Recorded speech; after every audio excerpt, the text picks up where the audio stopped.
Welcome to the Prospectors Radio Show, the talk show for our community. Please welcome Rich Cooley, Indiana Gold Hunter Dennis Dayton, Kathleen Biffle, and your host, Tim Grimes. All right, everybody, welcome back to another Sunday edition of Prospector Radio. I'm your host, Tim Grimes. Joining me tonight, as always, we got Rich Cooley's here, Scott Sweetwater Tony, and filling in for Dennis and Kathleen Shedd is our very own Jared Wheeler. What's happening? What's going on? Nothing. Oh, that was quick. Quick. Now on to them gold prices. Yeah, right. No, actually, well, I'm sharing the site right now. But anyway, if you guys, man, I had a great morning this morning, walked out, and it was.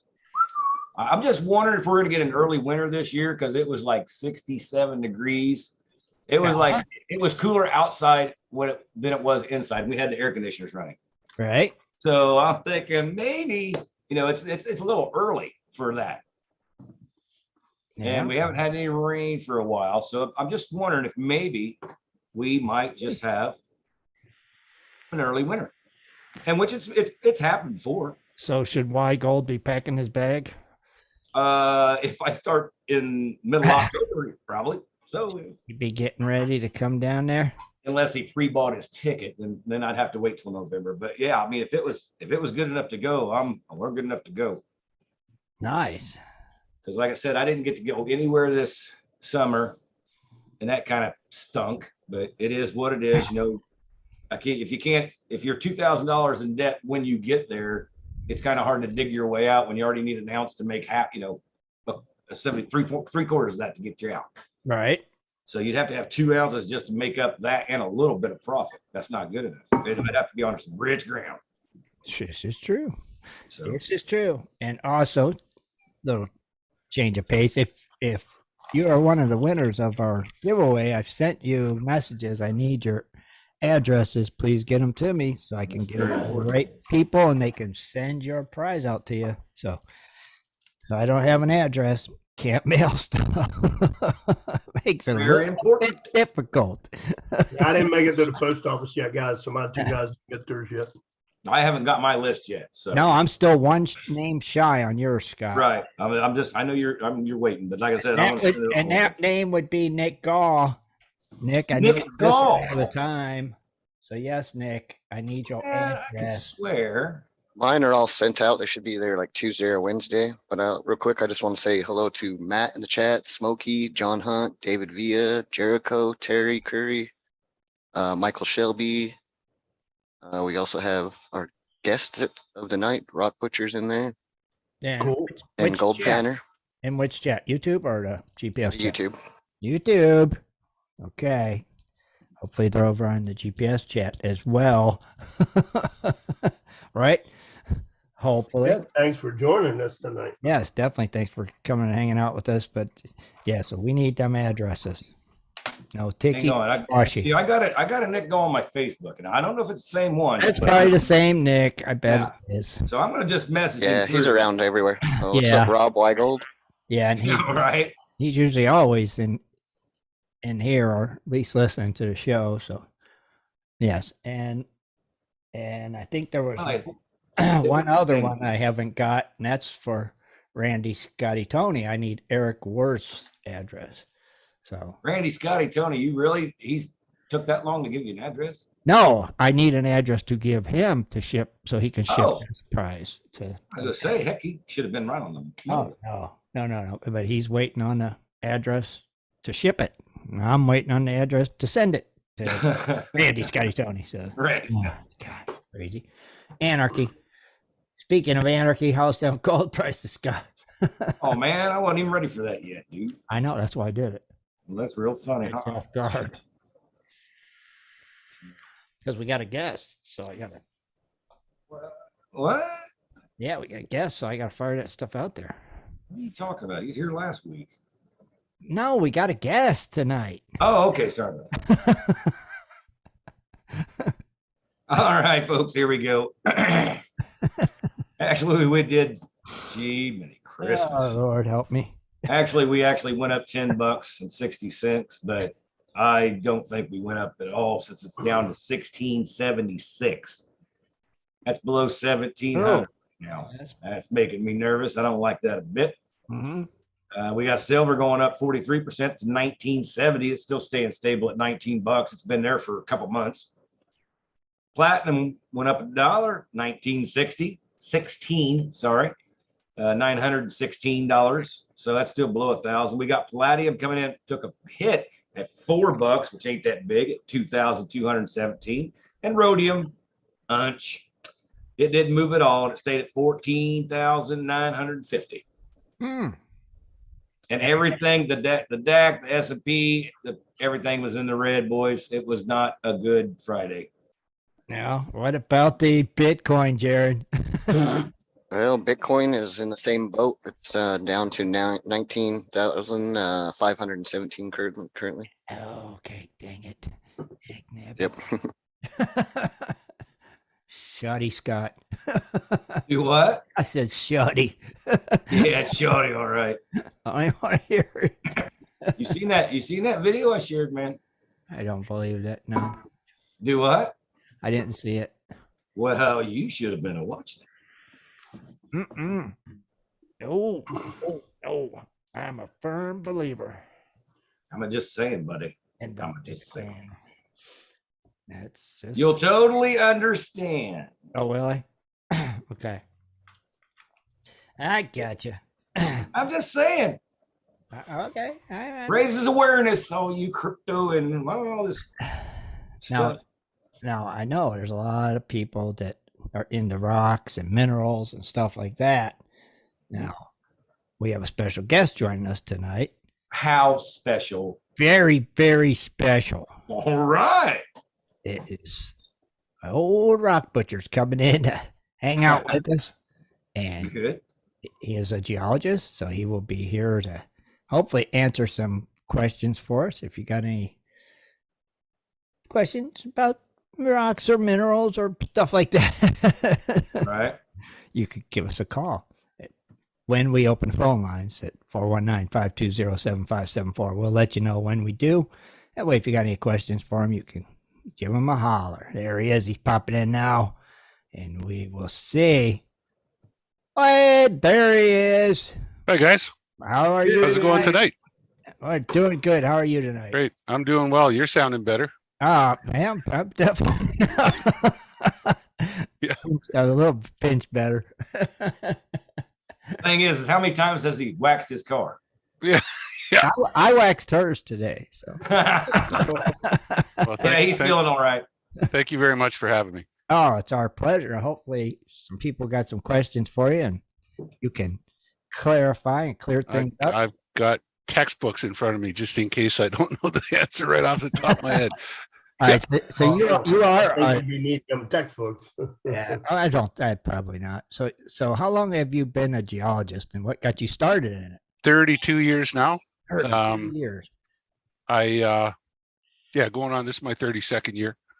And What's your official title? I'm a geochemist by Geochemist. profession, Okay. but the longer you spend, it's like any business, the longer you spend in it, the more you kind of get roped into administration and logistics and actually running crews instead of doing the grunt work yourself, So thing is that right now, like I act as a sort of a project manager, but I also make the time to actually get out there in the field with the young people and kind of mentor them and say, hey, look, I saw this before and, this is what it meant. And that, so it's fun. It's a lot of fun. I love doing what I do. Now, where are you at right now? What state, what country? I'm in Thunder Bay, Ontario, Canada, Oh, the North okay. Shore, Lake Superior, Okay. about a 6-hour drive from Duluth. Okay. Now, Yeah. do you do a lot of work for, like, say, oil companies or gas companies? No, stuff like I'm that? hard rock only. For mining operations? Yeah. That's Yeah. cool. So like, whereas all the petroleum stuff, we refer to that as soft rock Mhm. because it's typically in sedimentary units. Mhm. Whereas the volcanic units are typically the ones that produce the gold. So Oh, yeah, hard rock. So gold, base metals, diamonds, tin, tungsten, They even did a little touch of coal over in Mongolia, so that's kind of soft rock. But I don't know. I've had enough ancestors die in coal mines that I don't want to have anything to do with it. Right. So, So where are you originally from? Canada? yeah, Okay. just dairy farming country, about a hour and a half drive west of the capital city, Ottawa, in Ontario. Right. And, Yeah. and what got you started in this? Just an interest in it, you know. Okay. Like before I got into it, I was in the Army, and they actually, I kind of got all my spelling right and stuff, and I got commissioned from the ranks, and then they offered me a chance to go to university. Mhm. And my dad at the time was quite senior in the Army as well, and he said, look, man, he says, there's a big reduction of force happening, and if you don't want, don't go taking military history or something at university.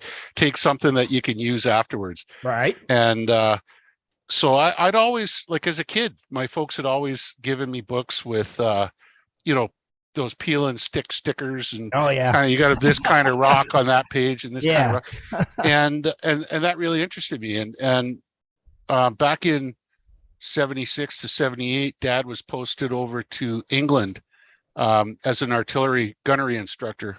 Mhm. And of course the family went with, and where we were right around Stonehenge, so there was all kinds of fantastic archaeology there. And I was about 11 at the time, and Dad made it a point of taking us all around and showing us stuff. And so I got really interested in the natural sciences, both like archaeology and geology. Right. And then when I got to go to university, I took a little bit of each, and I found that this archaeology thing is not really interesting at all. And but geology was wonderful, and so Nice. I've been doing that ever since. Obviously you loved it. You Yeah. stuck with it, and Yeah. So no end in sight, I'm sure. no, oh no, It's like- I'll it's be like doing gold this digging. till Once you get in, you can't get out. that's it. I'll be doing this till the day I die, man. And as long as I don't start forgetting shit, I'll be good. Now, have you ever found anything cool or unique that you'll never forget? Oh man, I mean, working in the Red Lake mine up in Bombertown, Ontario, where some of you guys have seen that monster specimen I have, and for those of you who haven't, you'll see it later on this evening. But that was a once in a lifetime experience for any miner or any geologist. I mean, there was sheets. You could peel the gold off the wall after sunblast in sheets, Huh. and actually like a sheet of tin foil, and kind of crinkle it all up and stuff. It was, Wow. That you would be just, cool. I mean, I'll never see that again. Probably not. I hope to see it again. Yeah, I would hope to see it too. Yeah. man. That'd be cool. But yeah, by far, I mean, that was the most amazing thing. But I And think where was that at? that was northwestern Ontario, Canada, Wow. town called Red Lake. And it's quite famous. Most of the high grade zones paid out now. That was back in 2000 to 2004. I was up there. Mhm. That's pretty rich. Whew. Most of it's paid out now. Oh, we were steady. Our head grade, the whole time I was there, the head grade was steady at 2.4 ounces per ton per day. And we were producing 400 tons a day of ore. Wow. Mercy. Yeah. At $350 an ounce, we were making about $1 million a shift. And that was Yeah, can you imagine revenue. now? that says at $350 an ounce. right? Yeah. Well, now the guys up there, it's some Australian company, and they can't make money for nothing. Oh, Even with the gold prices the way they are. So they wow. just got too big. They've got too much equipment. They got, Yeah. too many people. We were doing it Much all over- with jacklegs, stopers. We had 2 jumbos in the entire mine. That was it. Wow. At $350 an ounce. Yeah. Oh yeah. That's nuts. That's crazy. And when you So think, that's about the most unique. But other than that, just it's the experience of seeing all these different places, and like stopping, doing traverses up in the Yukon, in the Klondike, and trying to hit that crest of the mountain at lunchtime, and then just sitting down there for lunch and with your partner and lifting your bug net up and taking a bite of your sandwich. But just like as far as the eye can see, it's just mountains, Oh, I and some of them are snow capped. And so just the opportunity to see so many beautiful things all around the world. Yeah, that would be cool. It was neat. Yeah. So you've traveled all over doing that? All over the world. The only two continents I have not mined on are Australia and Antarctica, Wow. and nobody's mined on Antarctica. So Do you want to go? mined Do you in want to go Europe. to Australia? I always wanted to, but it's really tough actually to get a job in Australia. Right, but They're really protective of their They're homegrown strict on workforce. their border laws too. Yeah, you fly in, you better have your paperwork right Absolutely, yeah. It'd be cool Yeah. to and go enough there. money to sustain you for whatever duration you're going to be there. Because if you don't, they're going to think you got to get a job. If you get to get a job, then you got to get something else. Yeah, they're really strict. It would be fun to go there, though. I'd love to go. I've got lots of friends down there. It would be great to go there sometime. So Jim, of all those places you've been, what would you say is your favorite? Yeah.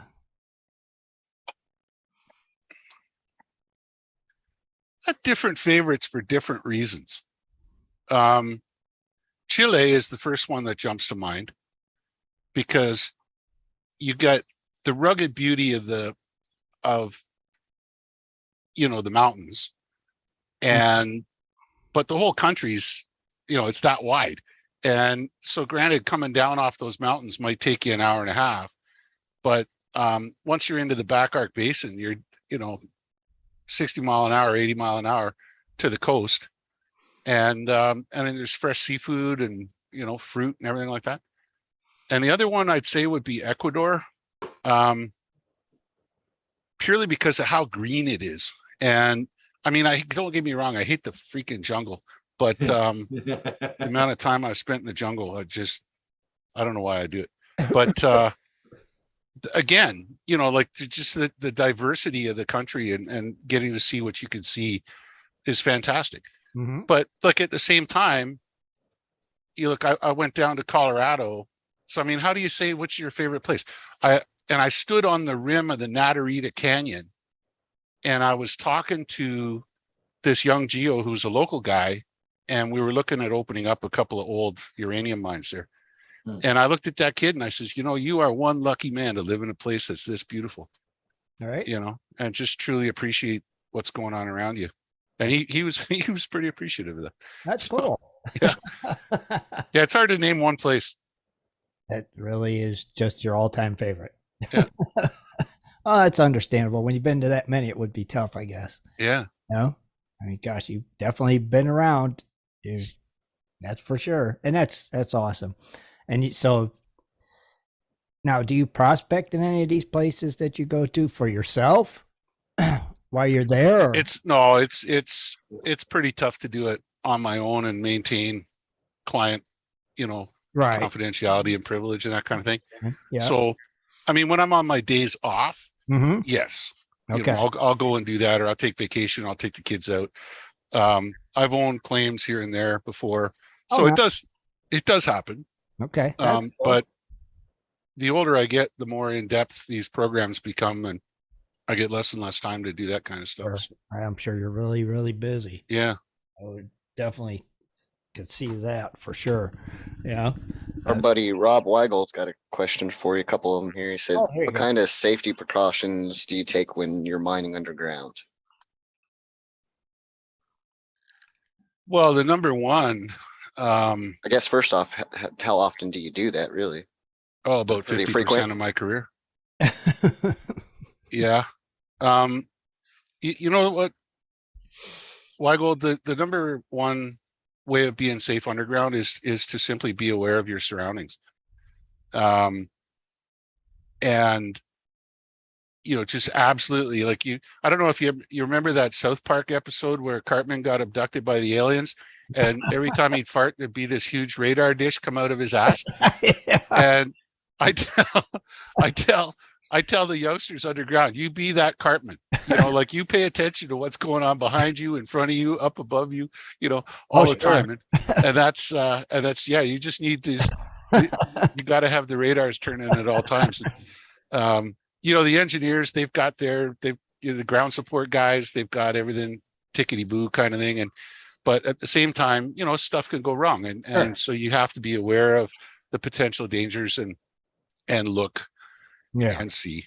And And especially look down, because you never know when there's going to be a hole right below. Oh, you're constantly, yeah. I mean, it's, Yeah. that's the problem is like you're looking up, you're looking down, you're looking sideways, so you don't actually walk very fast underground. You're kind Right. of more of a gentle pace. So, Yeah. When I first got here, some people had got me to go out and go in some mines and stuff like that. And then I learned, like, I don't think I want to do this anymore.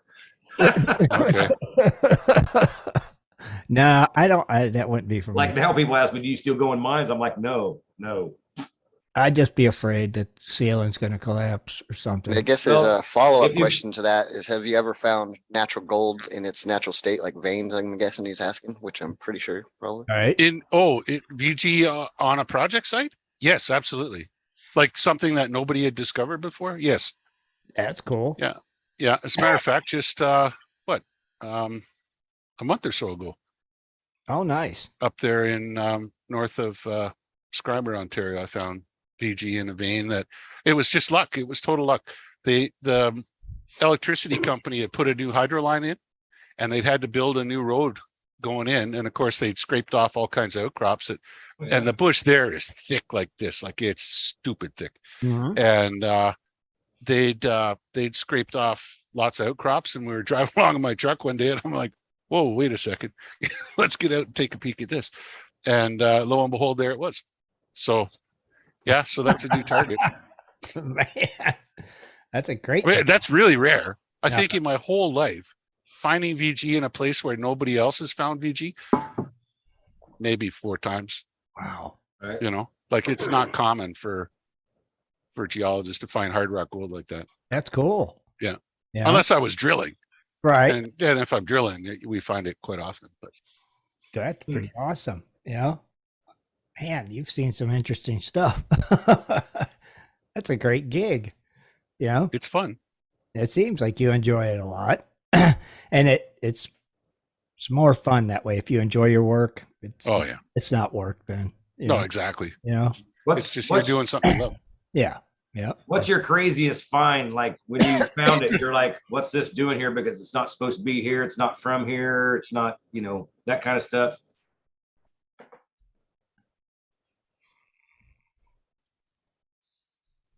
I mean, I'm sure you found something just out of place, right? Yeah. I could tell you two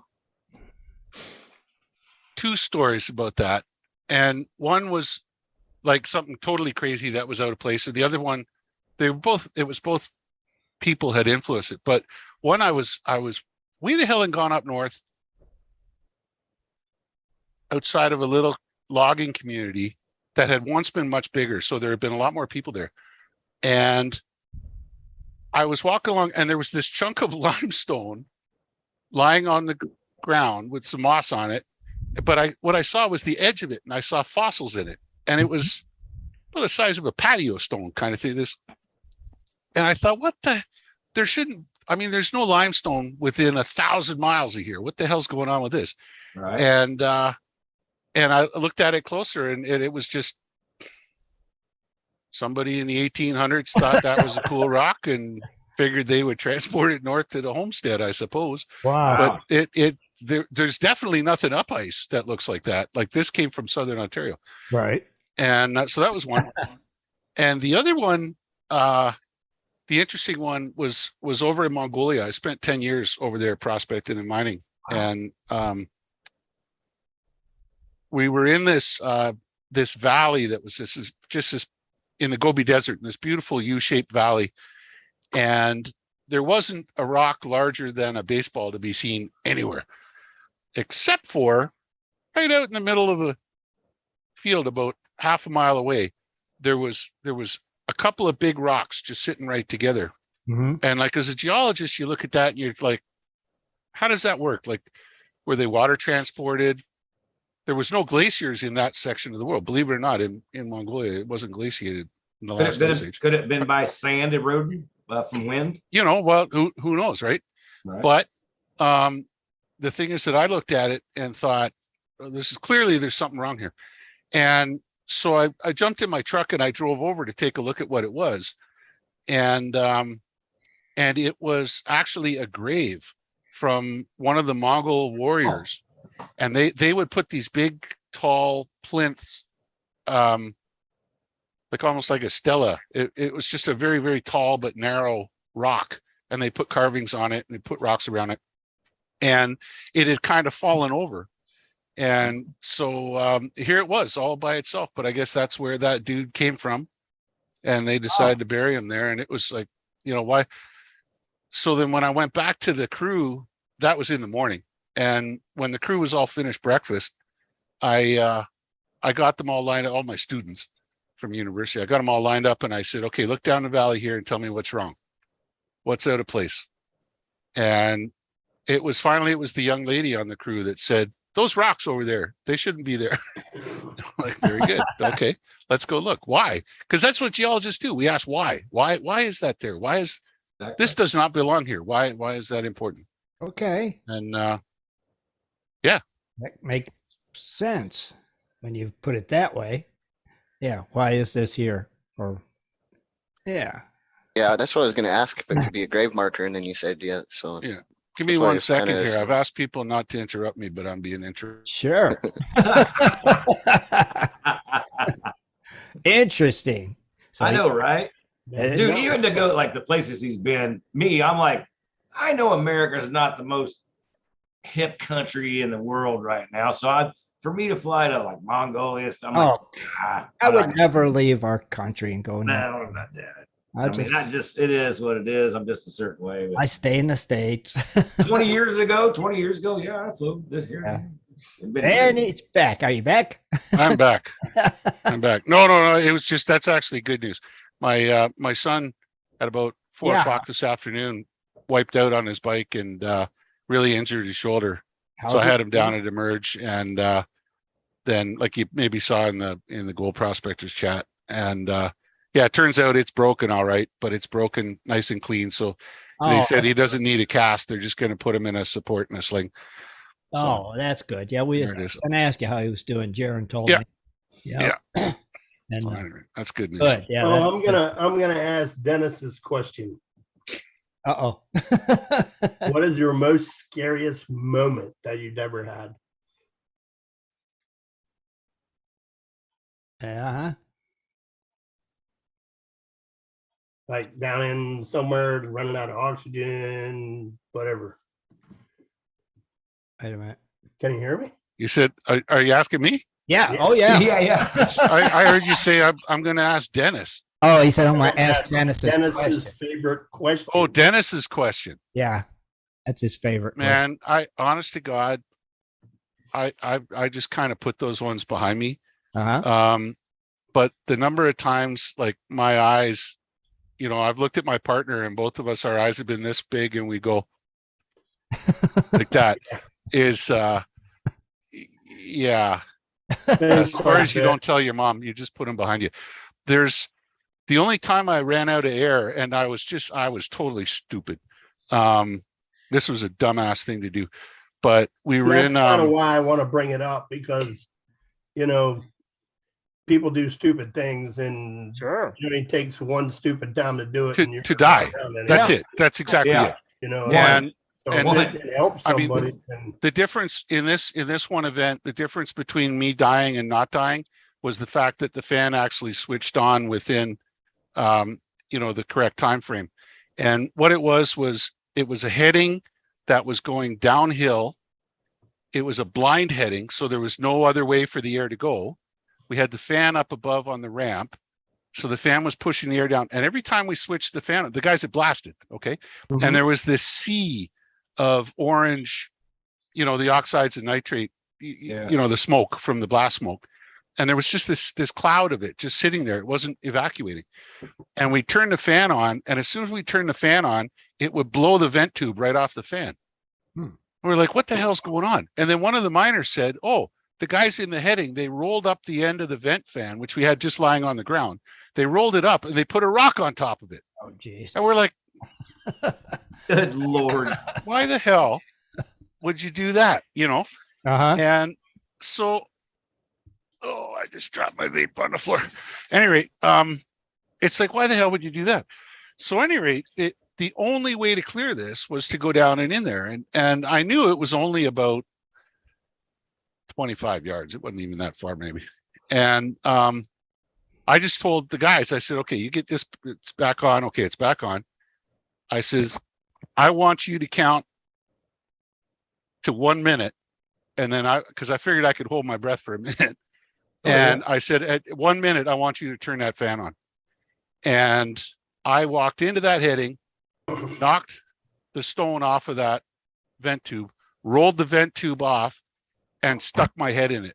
And that was the last thing I remember until an African miner was shaking me to wake me up. Wow. And the dumbest fucking thing I've ever done in my life. And yeah, won't do that again. Won't do that again, he said. You learned that lesson real quick the first time, right? Mm-hmm. Jeez. Yeah, so that was the dumbest thing. But as you get older, you can kind of anticipate dangers that are coming as well. And you hear a sound that you haven't heard before.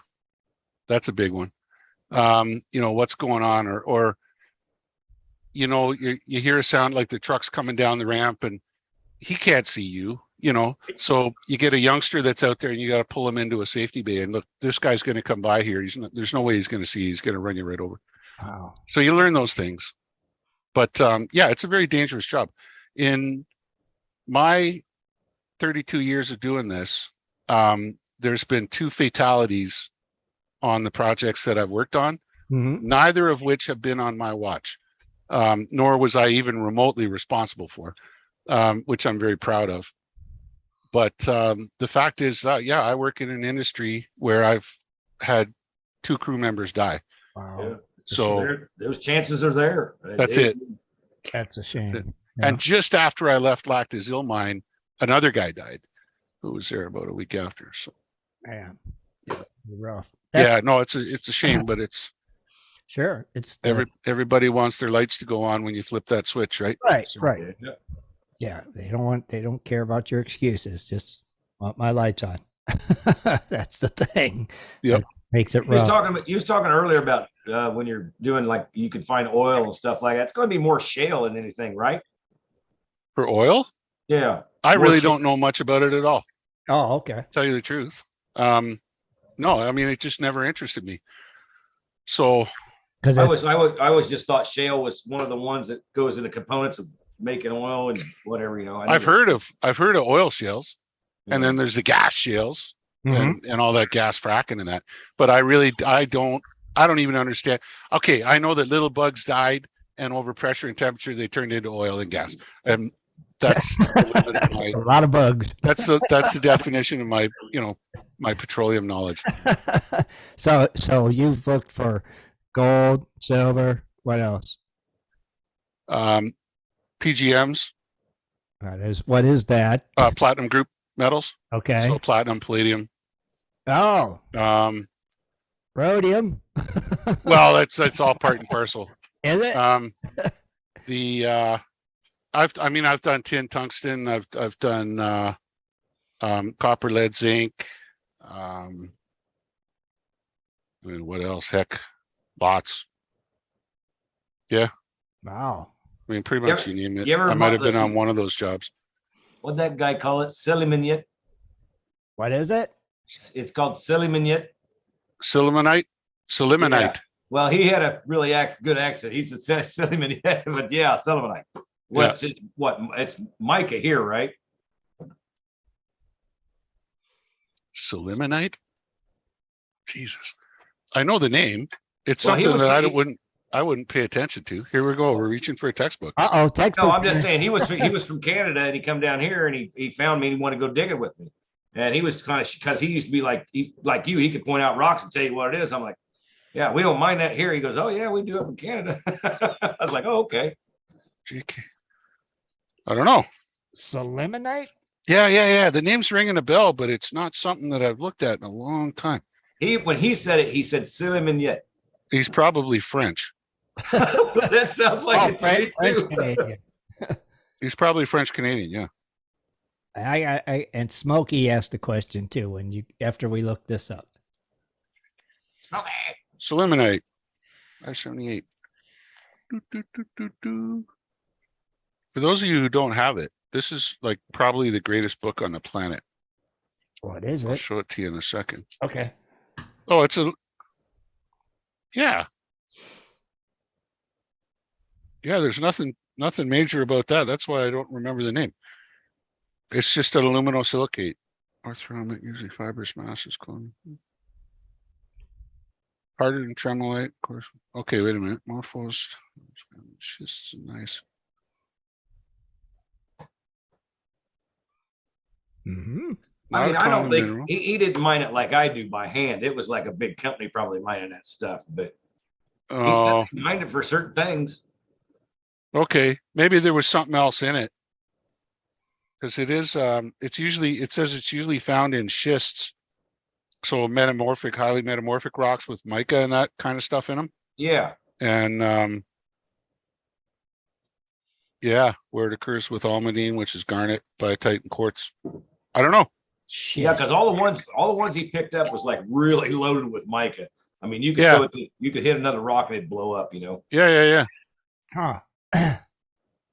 Yeah, it's one of those things that I as a explorationist, I would just look at it and say, okay, that's neat. Okay. Smokey Wilson asked, why is rhodium so expensive and what is it being used for? That's another good one. I think that a lot of those prices they're so expensive because they're now on EFTs or ETFs, electronically traded funds. Uh-huh. Which that's the only reason why palladium is as high as it is. Right. The other thing with rhodium is it is relatively rare and it's very, very difficult to refine. Okay. So the cost of refining is extremely high. So that's your main reasons why it's that high. What it's actually used for, Mm-hmm. I have no idea. I have the answer to that. It's a popular thief, like to steal them. Catalytic converters. Yeah. Well, I know that platinum and palladium are used in catalytic converters. I wasn't aware that rhodium was as well. Yeah, rhodium's I think also used in aircraft or something too, isn't it? Or something has to do with it. I don't know. Okay. But that would explain the cost. I remember reading something before about it. I'm not 100% sure, but That's why catalytic converters cost so much. Yeah. Yeah. And then Why Gold asked, if you're wandering around in the bush, what do you look for when searching for precious metals? Rocks. No, to tell you, that's a great question, because to tell you the truth, like you got to keep in mind, like where, Weigold's talking, like he comes from the desert, right? Where everything it's pretty much out there and you could see it, right? Your exposure is pretty good. Whereas with me, like if I'm working in Canada, it's covered in moss, it's got some glacial till on it, it's got other stuff. So principally what I look for is the shape of the ground. And I understand the type of deposit that I'm supposed to be looking for. So is what I'm looking for going to form a topographic low? Mm-hmm. For example, say a massive sulfide deposit, which is intruded into relatively soft volcanic rocks, and through glaciation and stuff, and the chemical alteration of the rock, those rocks have become even softer. Then that's going to be a topographic low. So I may not spend as much time looking at the hills as I do looking at the valleys, right? And then even just locally, look at the shape of the land, look at the shape of this hill. Is that end of the hill shifted over one bit from this hill? Well, maybe that means there's a fault going through there. On the other hand, if we're looking for lithium, or honking quartz veins, sometimes those occur as high topographic highs. Other gold bearing quartz veins occur as low as well, but things like pegmatites, where you're going to get your rare earth elements, that they are always typically high ground. So just kind of skip through the low ground and get up on those ridges and start working the ridges, to find what you're looking for. So it depends on the commodity Okay. and the deposit type. Okay. Now, Steve France asks, where did Uperlite come from and what makes it glow? That's a good question I because think I actually got a Uber light. Oh, you I got understand. I just learned the term Uperlite about a year ago. Uh-huh. And my understanding is it's a mineral called sodalite, and which is a metamorphic mineral, and it occurs naturally in the Grenville geological province, which is sort of the north end of Minnesota and Wisconsin, and it trends up through southern Ontario, and up into out through Labrador and into the north end of Scotland. And yeah, and it's sodalite. And the reason that it glows is that when you hit any mineral, when you hit a mineral with UV light, you're imparting energy into that atom, believe it or not. The ultraviolet light striking the atom puts energy into it, which makes the electrons that are spinning around at massive speeds in different electron shells, it gives them more energy, so they tighten up. And when you take the light off, they all bounce back to where they're supposed to be. And when they bounce back, they give off a glow. And that's why things fluoresce. I've got a great piece of franklinite and willemite over there, but I don't have a UV light to show you. Franklinite and willemite are zinc ores from New Jersey, a mine there, the Franklin mine. Uh-huh. And when you hit that thing with UV light, man, it just burns your eyes right out.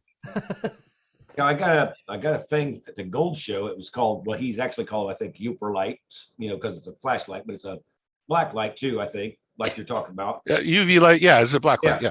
And it comes with one of the rocks actually from up around where you're talking about Lake Michigan area, that kind of thing. And when you hit it, it just boom, the oranges just glow out of it. Mm-hmm. And then we've come home, we put around some other rocks. Some react okay to it, and some react really good to it. Yeah. And in some it don't react at all, but they're crystal rock or geode or something like that.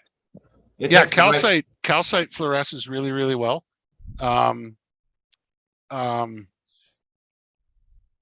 Wolframite for tungsten, and scheelite for tin, which you'll see it almost looks like quartz. You'll see these little narrow veins, and unless you look really, really carefully with a hand lens, you won't be able to tell the difference.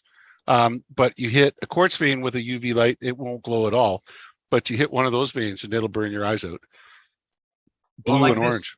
Yeah, this year I got plans. I want to walk around at night in the desert on my claims to just see what I can find with that light. Mm-hmm. But I'm not going to do it right now because you never know what you're going to step across right now. But you're going to find lots of scorpions doing that. I know that's one thing that glows. That's what I want to say. Okay, maybe you could tell me what this rock is. Let me make it full screen, see if it helps you. You're full screen now, but the rock is blurry. Your face is in focus. Right, hang on. Your face is in focus. We'll fix that. Okay, now let's get this rock. See if I can get it to where you can see it. I've always wondered what this crap thing was. It weighs a ton. It's kind of metallic-y looking. It's not magnetic. A little bluish in it, or is it just a color? Yeah, it's got like a bluish silverish tint. And it's see the holes in it? Yeah. You know what I would? And it I was going to say that it's got bugs in it. It weighs a ton. I'd be willing to bet you that slag from an old iron ore mill that was used as railway ballast. Okay, this was found nowhere near a railway. No, up in the hills of southern Ohio. Well, I mean, the other thing is it could be a meteorite. I'd have to hold it in my hands and look, but it doesn't look like a meteorite. It's a very too sharp edges. Yeah, right here and here. Yeah, but it feels like, unless it broke when it hit the ground. No, I mean it's just so. But it's not magnetic. It's not magnetic. No. I've put a magnet on it, and nope. And it's like, what is it? It's always interested me, and I'm like, I don't know what it is, but I'm keeping it. Yeah. And it's a petrified bear turd. Well, it's a bear turd. I don't know. Maybe it was some dude that was walking along a railway line, picked it up for fun, and then dropped it in the bush like my piece of limestone. that metallic-y, silverish tint to it. Yeah. It's just weird. It's a weird rock. It's Mhm. not galena. It's not shiny enough for that. No way. Yeah, no way. Yeah, it's kind of silverish. It's almost like pencil lead. You know how that look of old pencil lead used to be? That's what it looks like. It's very strange. And I'm like, Does it leave your fingers black at all? No. No, not at all. Huh. Not at all. Very, very weird. So rock. Kevin on YouTube has a question for you, but I'm not sure if you'll have the answer to it because it's not really hard rock related. But he said, is there anywhere else you have been or have heard of in the world that has as much alluvial gold in the black beach sand as the beach in Washington? Oh, now don't get me wrong. I've done a lot of placer work. So alluvial stuff.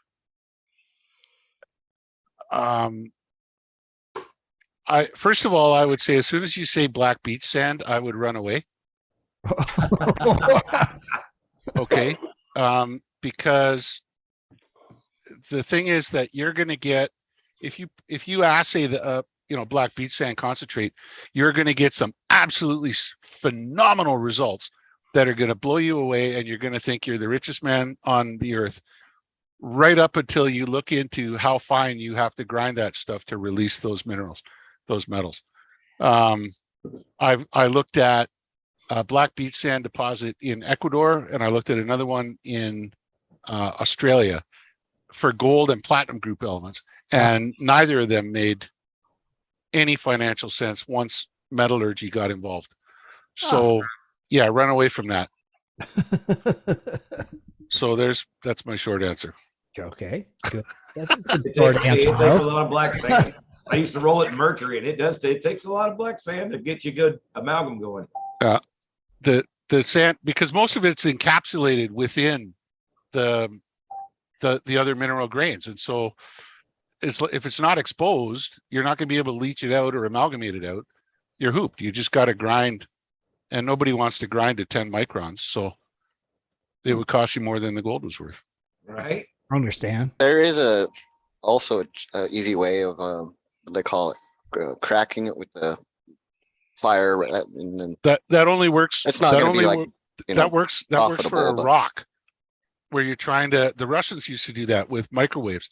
They would actually blast rocks with microwaves and split them along crystal seams, the crystal faces where the minerals actually joined, and release the interstitial gold.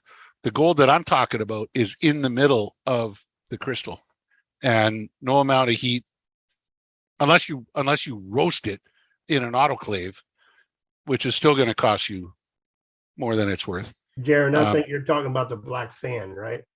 You're talking about heating up the black sand and then putting it in cold water so it cracks. Yeah, that's Yeah. Yeah, got it's not worth it. Yeah. No. Yeah. interesting. I mean, it might be fun to go out with the kids and do it on a weekend, Right. and see what you get. But yeah, I wouldn't. But for a commercial thing, it's not Commercial. it's not practical, right? No. Gotcha. So what's your typical day of work like? Run me through a day. It depends on the I don't think there is a typical day. I mean, if we just go through the last couple of projects, it's into the field with the guys. Let's all go take a look at what we're looking at here. Let's all, chomp through the bush and okay, because we always go in with identified targets. Okay. We don't just go in blind. We get the identified targets. And then once we start developing those, we can split teams off to go and actually do the blind prospecting, right? Okay. Today you guys are going to walk this sector and whatever. So I'll go in with them, do that. And then, once those wheels start turning, I turn into more of a backup support guy. Got to go and make sure there's enough sample bags coming in, make sure the assays are going out, make sure there's enough fuel for the whole project, kind of stuff, reporting to head office, and then trying to get out in the field. So it really, really varies. Like some jobs I'm in the field 12 hours a day, 7 days a week. For What's a 3 weeks. common day? How many assays you do a day? Like on Depends on the job. Yeah. Depends on the job. Usually I budget when I'm doing my planning. I budget for every geologist to take 8 samples per day for assay. And then usually a couple for ICP, multi-element. So if they get into copper, lead, zinc, or PGMs or something. Right. So that's how I budget it. Sometimes you get less, sometimes you get more. But So sounds cool. yeah. It's not all great, right? No, it's not easy. It's not uncommon for crew members to come out of the bush with 60 or 80 pounds of rocks in their backpack. So, wow. It's, they're troopers. Here, try this out. Oh my God. Yeah. Now I've heard that rubies and sapphires are the same mineral. Is that any truth to that? I think so. They're both different forms of corundum, eh? Yeah. Just depends on what's inside of them. Gotcha. Interesting. Okay, you know what else is interesting? This commercial. Let's take a commercial. And we will be right back in a couple minutes. And if you got any questions, you can give us a call at 419-520-7574. After the commercials, of course. We'll be right back, everybody.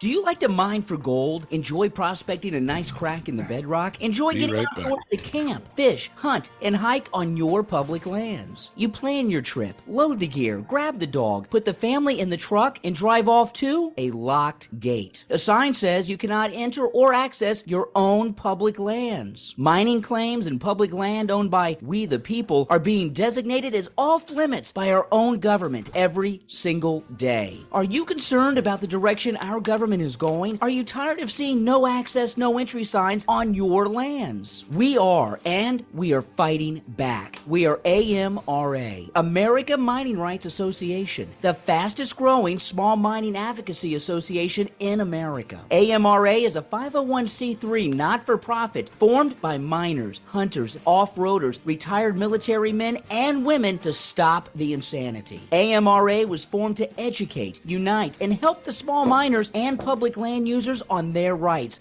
given to us by God. Do you want access to great mining claims? For a small tax-deductible donation to their Miners Legal Fund, your family gains access to proven excellent mining claims across America for an entire year. AMRA challenges the USFS, BLM, EPA, and the other agencies intent upon stopping you from enjoying your own lands. You are who pays these people's wages. It is time they listen to us. We need to unite. And that is what AMRA is doing. As you sit here right now, thousands of acres of public lands are being closed, locked, and blocked from use by you. Are you fed up yet? Join us. Get in on this fight and let's restore America to what our families fought and died for. Freedom. Just visit AmericanMiningRights.com. AmericanMiningRights.com. Also, check us out on Facebook at American Mining Rights Association. AmericanMiningRights.com. In 1858, gold was discovered in the rivers of New Caledonia. This discovery would spark a massive gold rush. Today, the search for gold is much easier, yet still challenging with Dirt Hog Pay Dirt. At Dirt Hog, we pride ourselves on our gold and guaranteed gold amounts. Just visit dirthogpaydirt.com today and buy yourself a bag of the best pay dirt concentrates on the market. Order with confidence in Canada and North America. dirthogpaydirt.com, the best gold concentrates on the market, period. Also, be sure to check out our Honest Bonus program. If you're interested in gold prospecting or treasure hunting as a career, hobby, passion, or just something you're interested in getting into, you have to visit goldprospectorspace.com. At goldprospectorspace.com, you'll find forums, chats, videos, blogs, sections on dry washing, metal detecting, high banking, and so much more. At goldprospectorspace.com. There's a store, classifieds, and at goldprospectorspace.com every Sunday night tonight at 7:30 Eastern Time, tune in to Prospectors Radio, the talk show for gold prospectors and treasure hunters. GoldProspectorspace.com is a social network with thousands of members, and everything you need is at GoldProspectorspace.com. Sign up today and get connected to others who share your love of gold and gold prospecting. Let the treasure hunt begin at GoldProspectorspace.com. GoldProspectorspace.com. Welcome back to Prospectors Radio. If you have any questions or comments for us, give us a call at 419-520-7574. And now, here's your host, Tim Grimes. All right, everybody, we're back. So Ooh, where we get that fancy in though? I had never heard that one before. oh, yeah, we've had that one. Wow. I just forget to play it all the time. They went high tech on that one. Or techno. Right? So That yeah, was pretty darn good. if you got any questions, give us a call. I saw a couple in there while I was Couple surfing more in through the there. chat There was one comment by David Villa that Ellie never carried any samples, which I thought was pretty funny. And then someone else asked, with the time I spent in Mongolia, did I find the big garnets? No, I never did. But I did see turquoise. That was, I never saw like the source, but I saw it in like a lot of the jewelry that my wife has. I married a Mongolian woman. Mhm. And a lot of their decorative jewelry and cups and stuff like that actually have turquoise in them. Oh, that's cool. I would have Yeah, never thought turquoise would be over there. Yeah, the Gobi Desert, you get the right set of chemistry going on. I mean, it's, I guess you're right. you know, it's like, I didn't know either until I saw it. So, you know. Keith Netterwald asks if you will show the book you use again. Or Oh, sorry. give us the name of it again. Yeah, yeah. it's you can buy it on Amazon because I just bought one for a friend of mine. I think they're about $45. It's called the Audubon Society Field Guide to North American Rocks and Minerals. And the Audubon, AUDUBON, as in the group, you know, like the bird watcher group, Yeah. Audubon Society. And the really cool thing about it is it separates, you can't see it, but it separates, like what's the first thing you see when you're looking at a mineral in the bush? You see the color. Okay. So you can go, it separates them out by color. And then you look at it a little closer and you can see what's the crystal habit. Is it cubic? Is it long and needle-like? And it separates the colors out by all of those different shapes. And so then you can look and say, wow, this actually looks just like that. And you can see from my Post-it notes and stuff. I mean, I use this quite often. I got this as a gift in 1991 and I've used it ever since. So now for people going through that book and you're talking about the cubics or the longs, are you going to be able to see that with your naked eye, or you're still going to be able to, or you're going to have to use maybe you need to use a hand lens, you know. Okay. Is it hexagonal? Is it you know, is it, I don't know, whatever all those other words are, monoclinic, which means no real rough shape to it at all. It's kind of like, you know, botryoidal hematite is monoclinic. You know, so, but there's sections for all of that. And then it'll give you a page to go to. And when you open it up, you can read and it'll talk about, you know, all about it, what the hardness is, density, what it looks like. And then on top of that, it'll tell you great places to go and find specimens. If you're interested in finding a specific mineral, look it up in this book and it'll tell you, like, for example, here, Wheatley Mines, Phoenixville, Pennsylvania. There's an important ore, Leadville, Colorado, heart-shaped twins in the Oregon district, Dona Ana County, New Mexico. I mean, so you can then go to those places and actually find them yourself. So it's get that book. It's on Amazon. It's on Amazon. Now, have you seen that new app for your phone? It'll identify any rock. Have you seen that? I'm a technological dinosaur. I'm sure that it's good. I don't know. That's what I was wondering. I haven't seen it. Yeah, but you know, it probably just compares what you're looking at to 50 bazillion photos on the Images, sure, internet. right. Right. Yeah, that's all you Yeah. do. You just take a scan I don't know. with your phone and it identifies it. It's Give like, it a go. See what happens. I was like, interesting. See what happens. Put that in my phone, see if it works. You know, it might. Probably cost $45 for the app. Yeah, hang on a sec, guys. I actually think it's free. Free? Is it? I'm sure they have so much of it that's free, and then you have to pay for an add-on probably. I got you. Check it out next time I see it, and maybe put it on my phone if it's free. Well, why not? Go around, just pick up rocks, see if it actually works. You know what gravel's granite. Right, exactly. I mean, come on. Either it works or it don't. Maybe it can identify this rock of mine, is what I was thinking. I was like, Yeah, I'd say you're screwed. We don't have any idea what that is. Yeah, it'll be like, where did that come from? Not recognizable. It's plutonium. But where'd you find it? Ohio? Yeah. Where at Ohio? Up in the hills of southern Ohio. Up in the hills. Yep. Yeah. You didn't see anything else around it? Look. No, it was in a path, like I was just walking, actually I was looking for mushrooms. Right? Yeah. Yep. And I was like, I don't know, man. I think.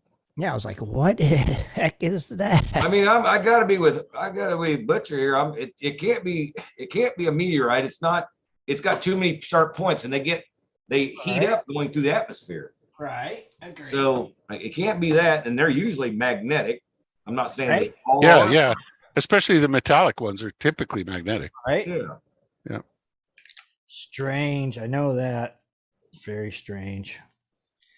It can't be by a glacier push because you're in the hills. Yeah, I was in the hills. Yeah, there's not going to be no glacier push. It definitely wasn't no glacier push. I don't know if it could. It does set off. Well, there's some metal in it. Yeah. I wonder if it's not a big chunk of slag from some old. Was there old mines up there or old? No. Refineries? Nope. Nothing at all up there. I don't know. Hills. Yeah. Strange. Very strange. I don't know. Yeah, I know. It does have metals in it. It definitely has metal in it. Yeah, I can't believe it. I wonder if it goes. Well, I mean, it sets off the Garrett carrot, but I mean, I wonder if it set off like a higher, like a gold bug or something like that. Yeah, I have to try it with my Tesoro and see if it'll set it off. You got a Falcon or no? Not a Falcon. I got the Lobo. Yeah.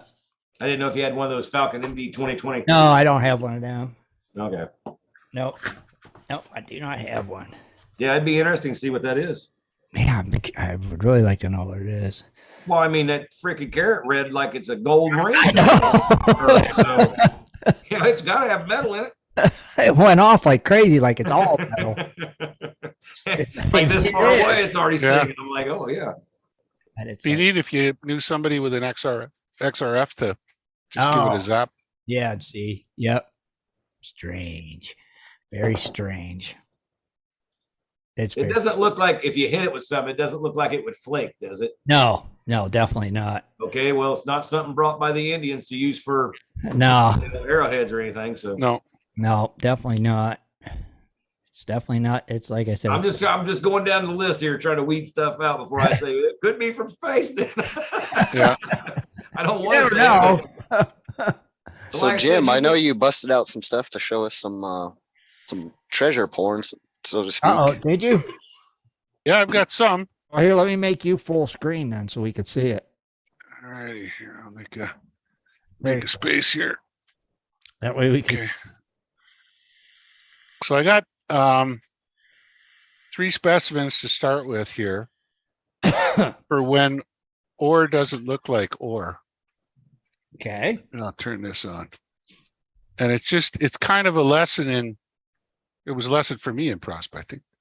Look at that.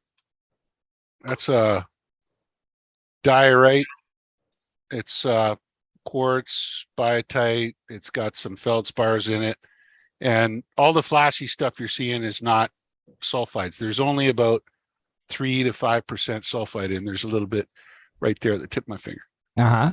Okay. Oh, But that's the kind of rock that you would look at and you would walk by it all day long. yes. And that runs almost 1/4 of an ounce per ton. And that comes from the ore body in Musselwhite at the Musselwhite mine. Wow. Yep. That's something I'd just kick to the side and keep on strolling. Yeah. Now, in the Give me one American, sec here. Talk amongst Okay. yourselves, guys. Okay. My son's down here now to Yes. come and see me. Yes. Yeah, that's interesting.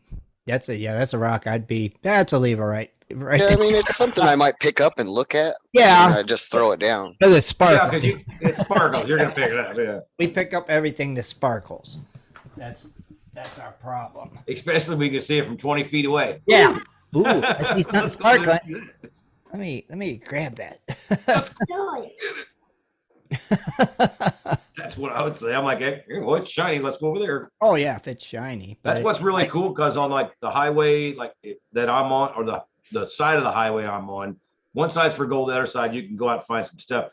But you can walk out there and you'll get where you're getting to, like right now at this time of day, and you're walking out there, you'll see bing, bing, bing, and if you walk over there, you'll find geodes. It's like perfectly laid to the side where the sand's just been sand cool. on them, and they're like somebody polished them. Sure. And it's pretty cool to find them like that, you know. That You would get be like little goose eggs about that big, but they're half scammed off, and the inside still looks good, but the outside's polished like somebody put it on a wheel. I'd like to see that. Yeah.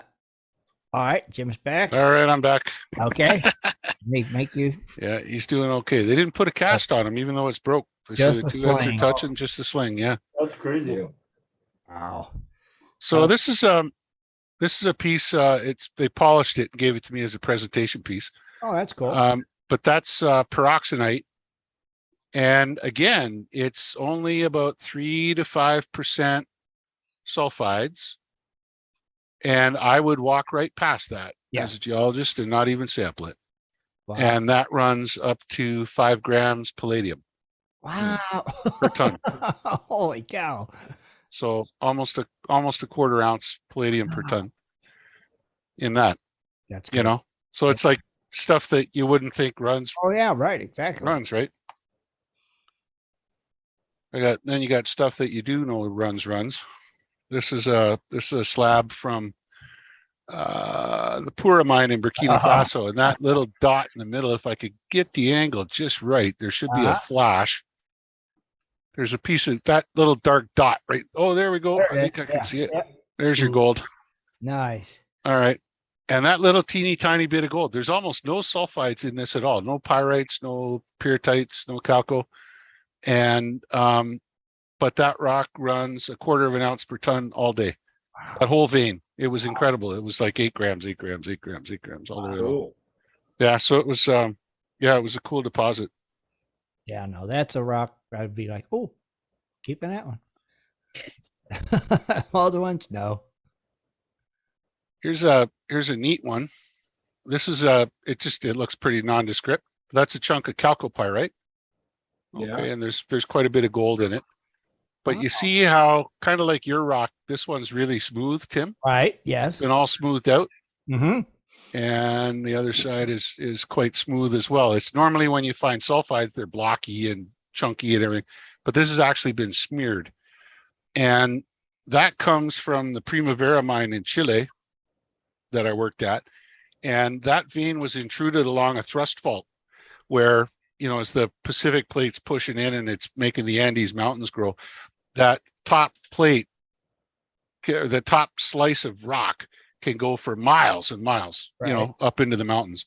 Right. And all the way along while it's doing that, it creates what's called fault gouge between, as the two layers grind together, it makes clay and grit and little chunks and everything like that. And then this quartz vein was intruded into that with carrying gold and copper. Mm-hmm. And part of it was intruded while the fault was still active. And so that little bit got smeared by the Pacific crashing into South America. Wow. And it was really dangerous to mine, to tell you the truth. But we did her. Yeah, we did her. Oh, So that was good. That was places there. They were it was really rich. Some of the places were over 1/2 ounce per ton and 6% copper. So wow. yeah, that was pretty good. There's a myth out there that, some people say that the uglier the rock, the more the gold. Do you find that true? It certainly can be, like, especially in a desert environment where you look at stuff like I see Keith from Hard Rock Universities here in the chat. Like that stuff that guy's hauling out of that mine looks as ugly as hell. I just look at it, I'm like, okay, I'll trust that there's gold in it. Because I can't tell. I'm a geologist, so only the assay office is going to tell me for sure. So that's pretty neat.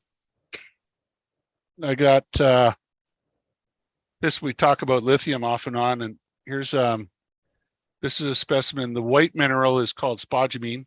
Okay. And that's the principal lithium ore. And then this is a purple mica. All these little blades sticking off. Oh, wow. And that's called lepidolite, and that's also a lithium ore. Very cool. So that's just a chunk I bashed off an outcrop, and it's very similar to what we were finding up north just last couple of weeks. Mhm. Although we didn't have nearly as much lepidolite to it. So Cool specimen piece, though. Yeah, I mean, it doesn't. Yeah, I mean, it's not particularly beautiful. I mean, the purple is a lot more noticeable in real life than it is on the camera. But but when you put a story behind it and what but it it's is, that's it. That's it exactly, right? Yeah. So yeah, that's cool. we got that. We got a nice chunk of precious opal a buddy of mine in Australia gave me. Oh man, that's nice. Yeah, no, that's awesome. Oh, do you need my address? Yeah. No, Wow. That's awesome. I had a jeweler give me an offer on it one time, I bet. and I'm like, no thanks. My buddy gave me that, so Wow. Yeah, we that's just put a fine coat of shellac over top of it just That to is stop cool. it from drying out.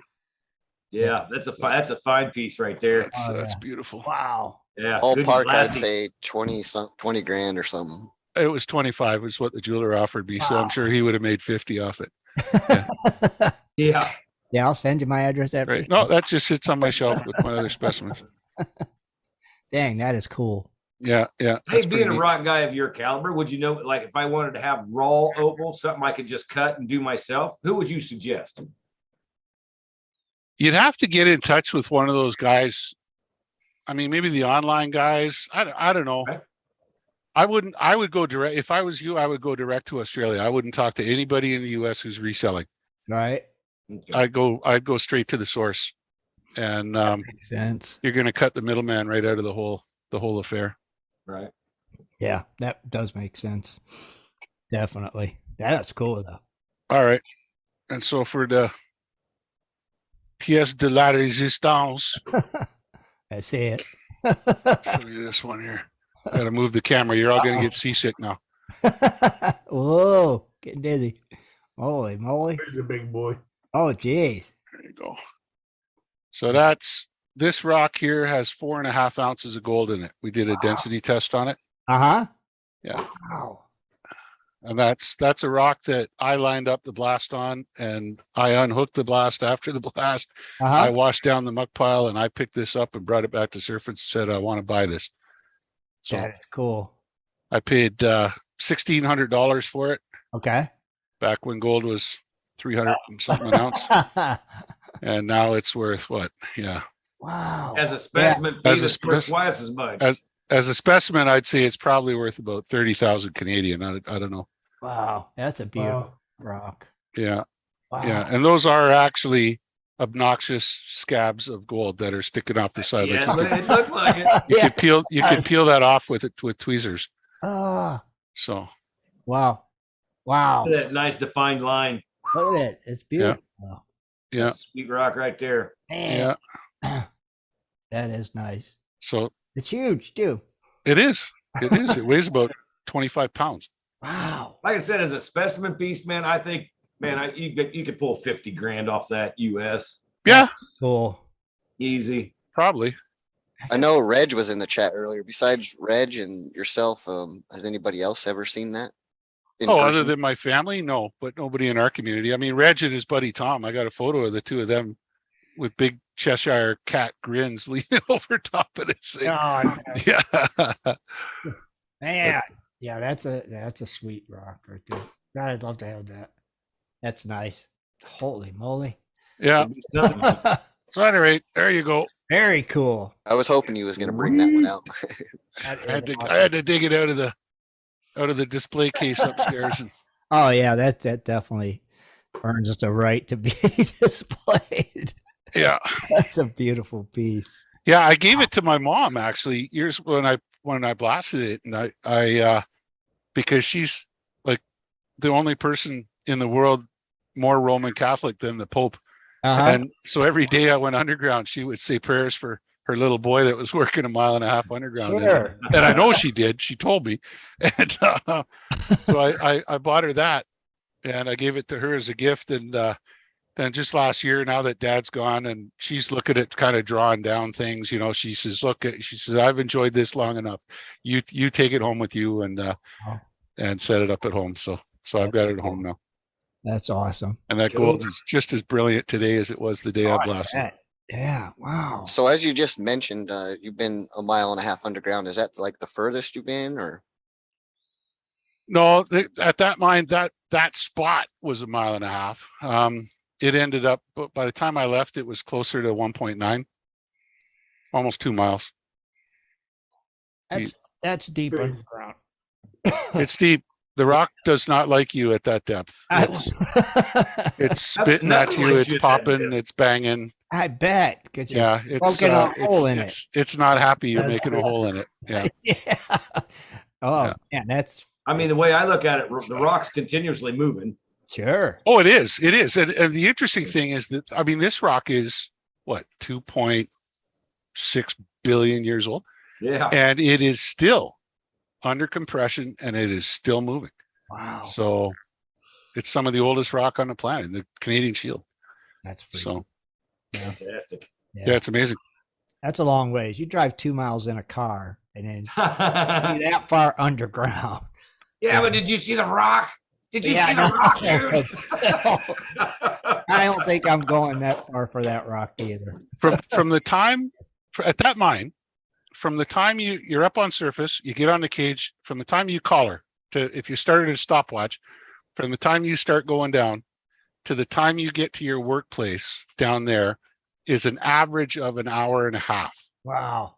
Just between tramming, being lowered, and then jumping into trucks or whatever and driving your machine down or whatever and getting down there. It's 1.5 hours to get to your work site.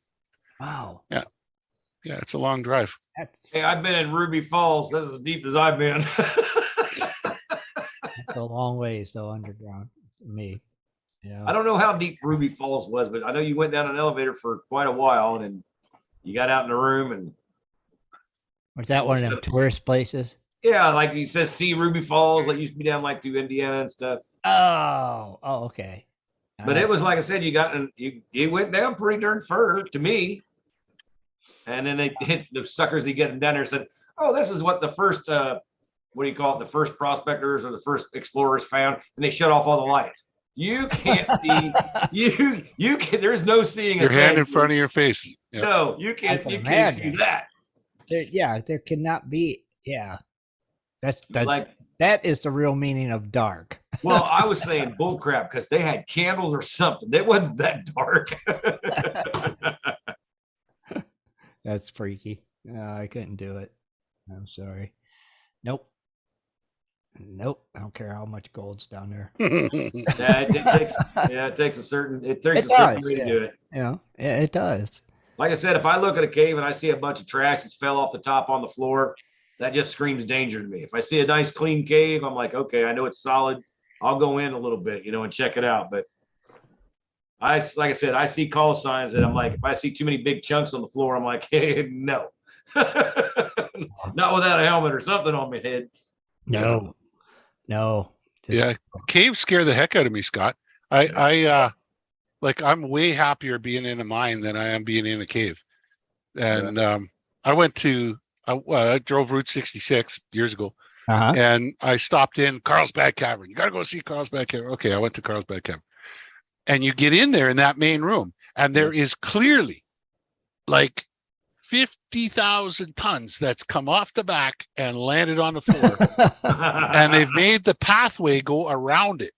And I'll tell you, man, I walked around that pathway on the outside edge looking up the whole time. Oh, And I was just like, I don't want to be here. I just want to get to the end of the walk and then just go. And it's okay, neat, cool. I've been there, but that shit scares them. Yeah, imagine being a newspaper. Scares the heck out of me. Oh, it would, yeah. Imagine being in a newspaper, being the only one that ever got hit with a stalagmite in Carlsbad Cavalry. That's it. I mean, I've been struck by, plum-sized rocks that made it through a 2x2 inch screen, and in the shoulder one time, and it fell 20 feet, maybe 30. And I thought Mike Tyson had punched me in the shoulder. I mean, I went down on one knee when it hit me. Oh, wow. And you can just imagine what something that big would do. It would go right through you. Oh yeah, you're done. That's crazy. It's just weird. Yeah. Nope. Like I said, and what we've always said on Gold Prospector Space, folks, if you don't know, don't go. Yeah. Precisely. Stay out of caves. Yeah. You think they're all interesting stuff like that. If you don't know, man, you can walk in 35, 45 feet and whiff up stuff that's been in there for years, and you won't make it back out. I'm telling you. Exactly. I watch these guys on YouTube, and crawling around in old mines. Yeah. And I've done my share of crawling around in old mines, but when I do it, it's prepared. We've ventilated. We've gone in and step by step made sure that everything is safe, kind of thing.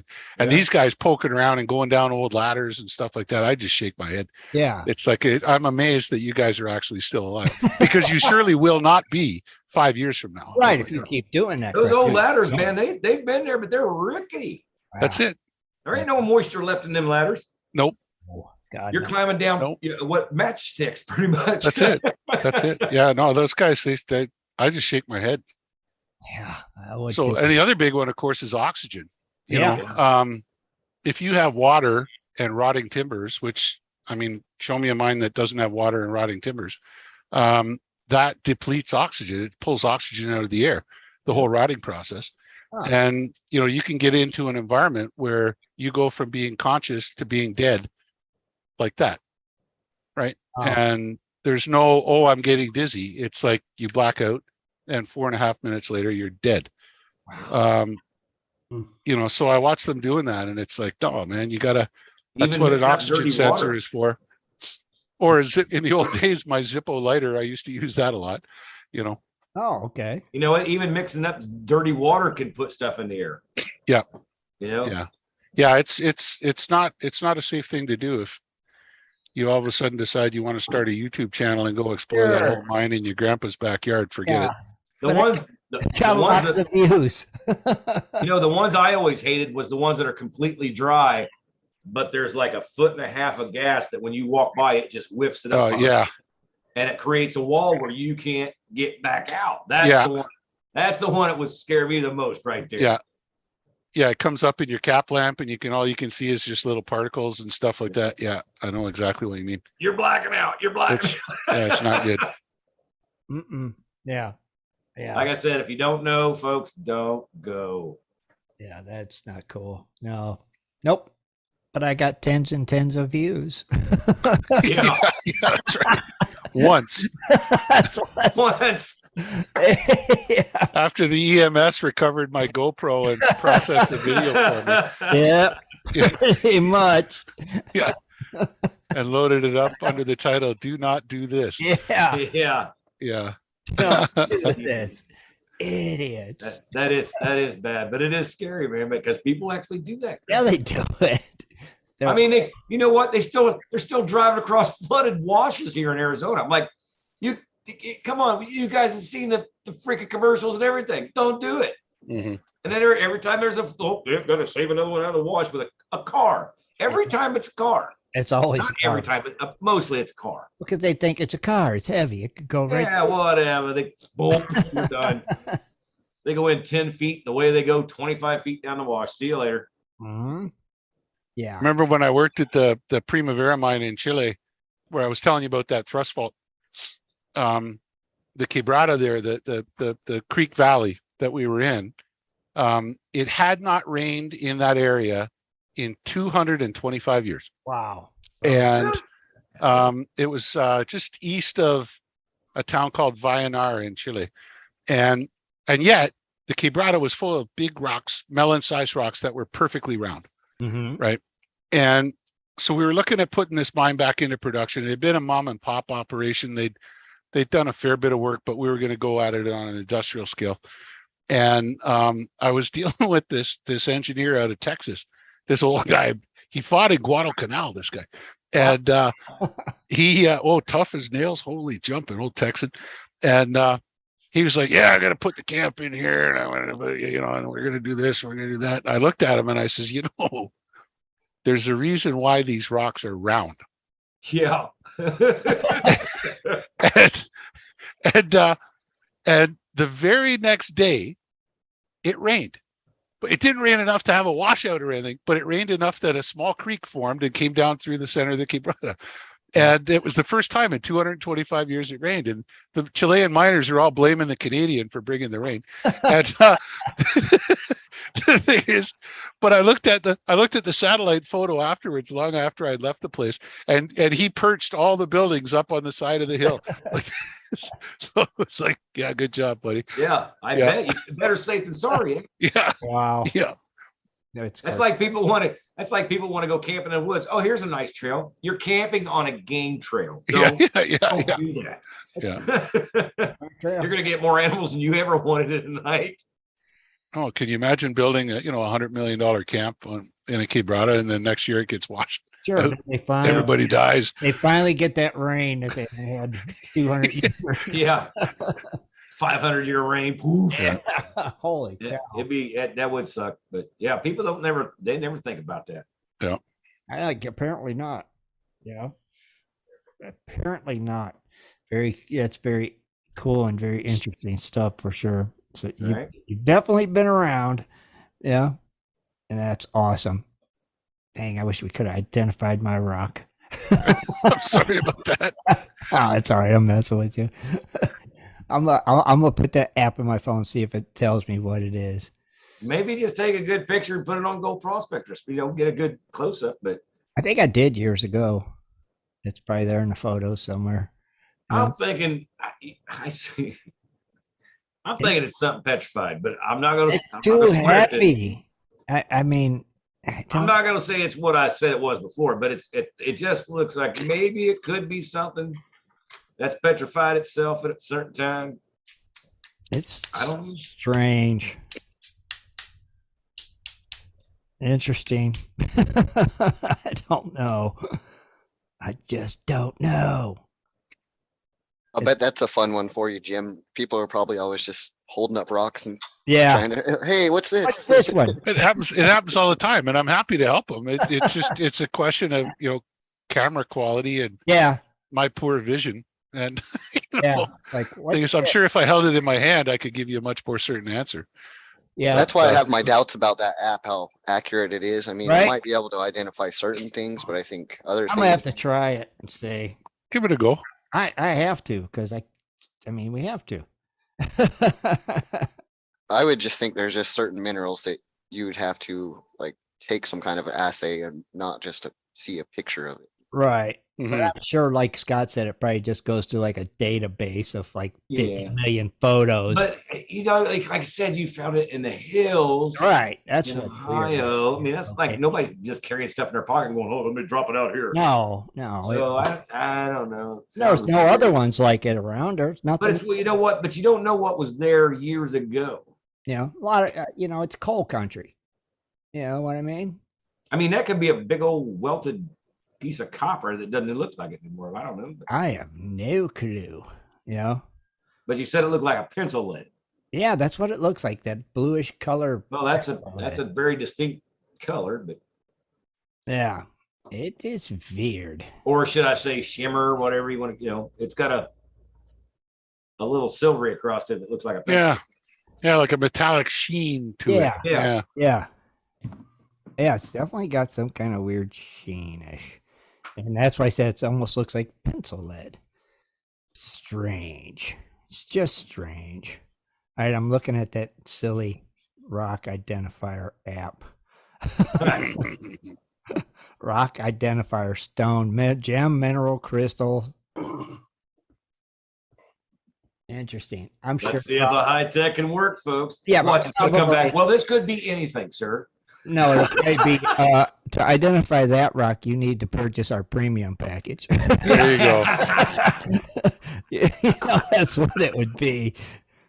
Yeah. That I could believe. That I could believe. Take it along. easy, Keith. Have a good night. Yeah, it would be. Guaranteed. Oh, that rock is under our paid app.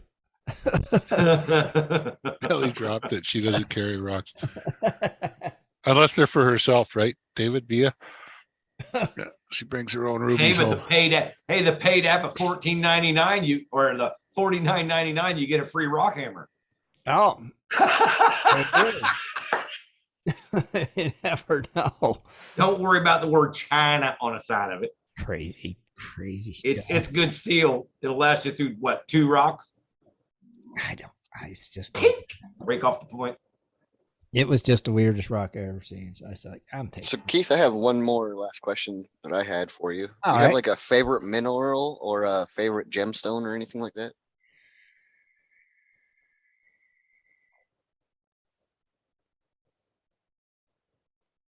Da-da-na-na.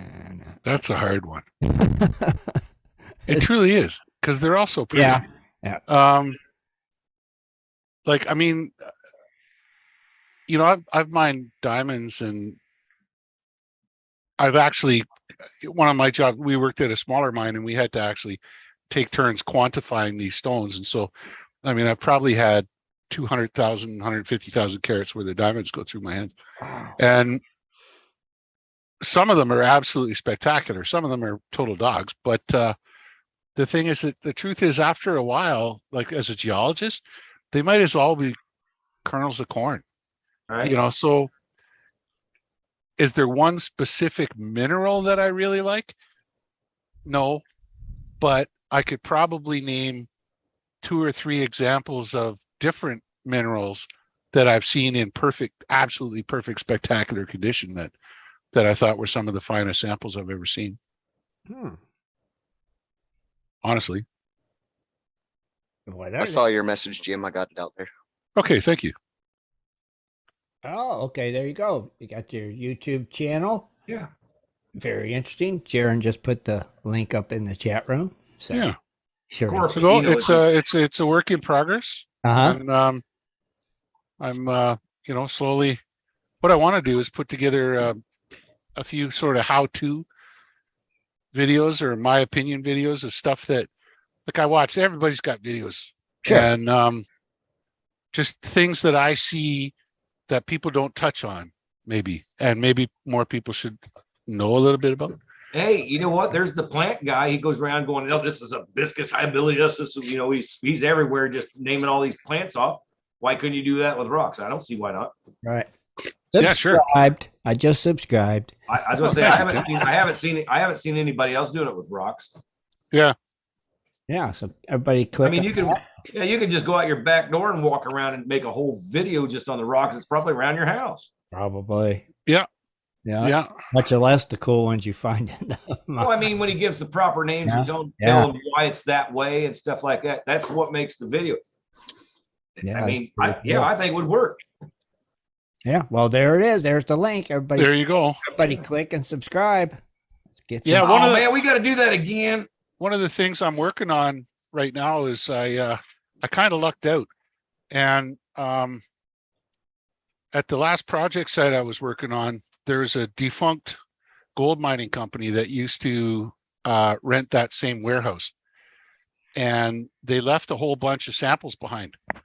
And so what happens when you send say you're out in the field and you find a piece of quartz, it's got some gold in it, Uh-huh. you throw it in a bag, or you think it's got gold in it, you throw it in a bag, you send it off to the assay lab.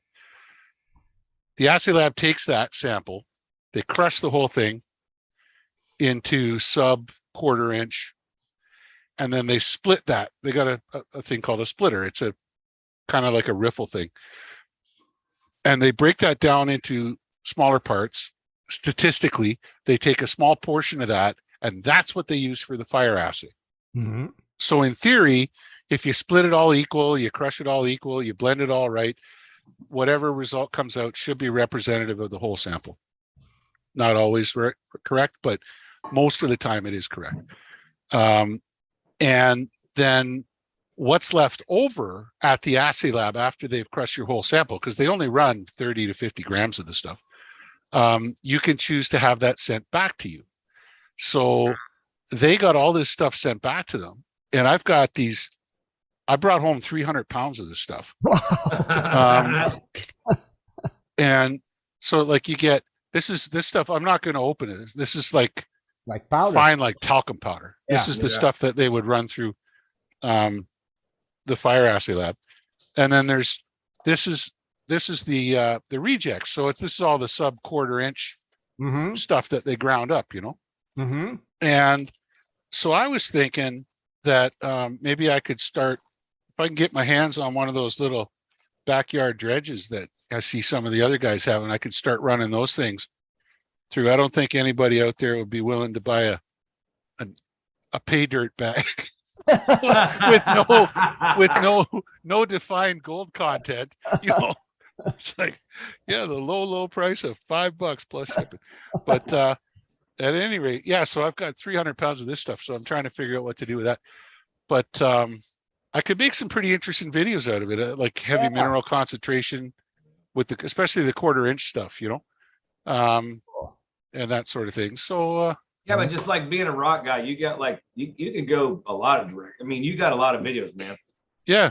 If you put them out, they'll watch them, dude. I'm telling you. Oh yeah. Yeah, like he said, his channel's a work in progress. It's not a lot of content right now. He's kind of new to the YouTube aspect of it, so keep your eye out. And it's not pretty. I would guarantee you. Well, it takes time, right? Like I try to strike a bit of a balance too between, you know, the working part of it. Like I'm not here to be a professor. Like I'm just here to, if you guys have got questions, I'll answer your question, you know, and without prejudice or anything, you know, judgment.